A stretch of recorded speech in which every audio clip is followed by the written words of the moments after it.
जय Shri Sitaram. Vision of peace पर आप सभी का स्वागत।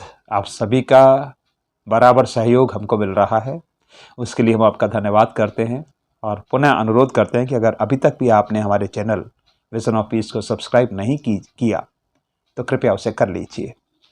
इस वीडियो को देखने के बाद अगर आपको अच्छा लगे तो दूसरों के साथ इसे साझा जरूर करना, साथ ही इसे लाइक करना और अपने कमेंट अवश्य दिया करो। अच्छा लगता है आपकी बात सुन करके। आज हम आपसे इस विषय पर बात करना जा रहे हैं कि संसार में जो संत होते हैं और संतों का जो समाज है वो किस तरह का है और क्या फल मिलता है संत दर्शन से। देखिए, भारतीय संस्कृति में संतों को बड़ा आदरमान दिया गया है।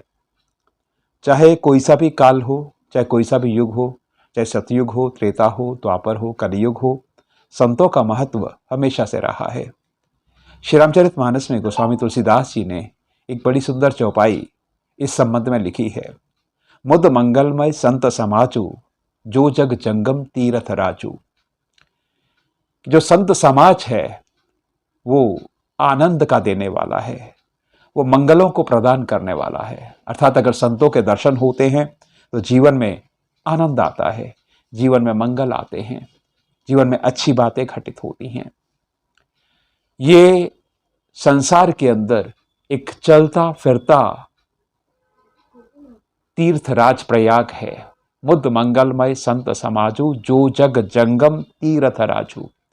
तीर्थराज प्रयाग को कहा गया है और संत समाज संसार के अंदर, विश्व के अंदर एक चलता फिरता प्रयागराज है, तीर्थराज है।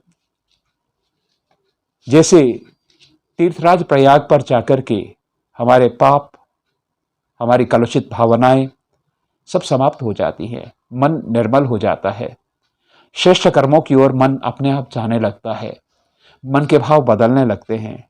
उसी प्रकार से जब हम संतों का आश्रय लेते हैं, जब हम संतों के समीप जाते हैं, संतों का सामीप्य हमको प्राप्त होता है, उनकी निकटता हमको प्राप्त होती है, संतों के दर्शन होते हैं, तो उसी तरह से मन की सारी कलुषित भावनाएं, मन के सारे बुरे विचार, सारी नकारात्मक बातें समाप्त होने लगती हैं।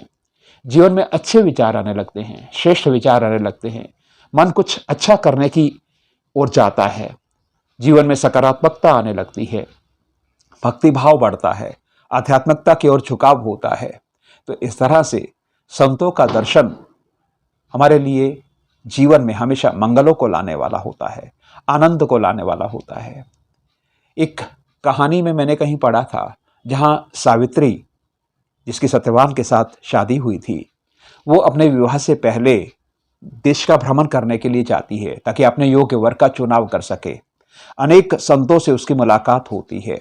अगर संत कुछ कहते तो वो हमेशा सुनने के लिए तत्पर रहती थी, लेकिन अगर कोई संत नहीं बोलना चाहते थे तो मात्र उनके दर्शन करके ही वो तृप्त हो जाती थी, क्योंकि धन्य है वो आंखें जो संत का दर्शन करती हैं।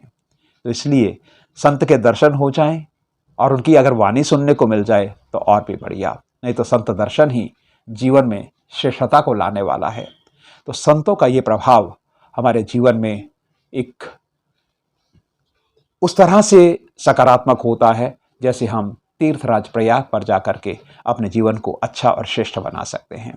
तो ऐसे में ये चलता फिरता जो तीर्थराज है उसके दर्शन अगर हो जाएं और उसकी श्रेष्ठ बातें हमको सुनने को मिल जाएं तो जीवन धन्य हो जाएगा।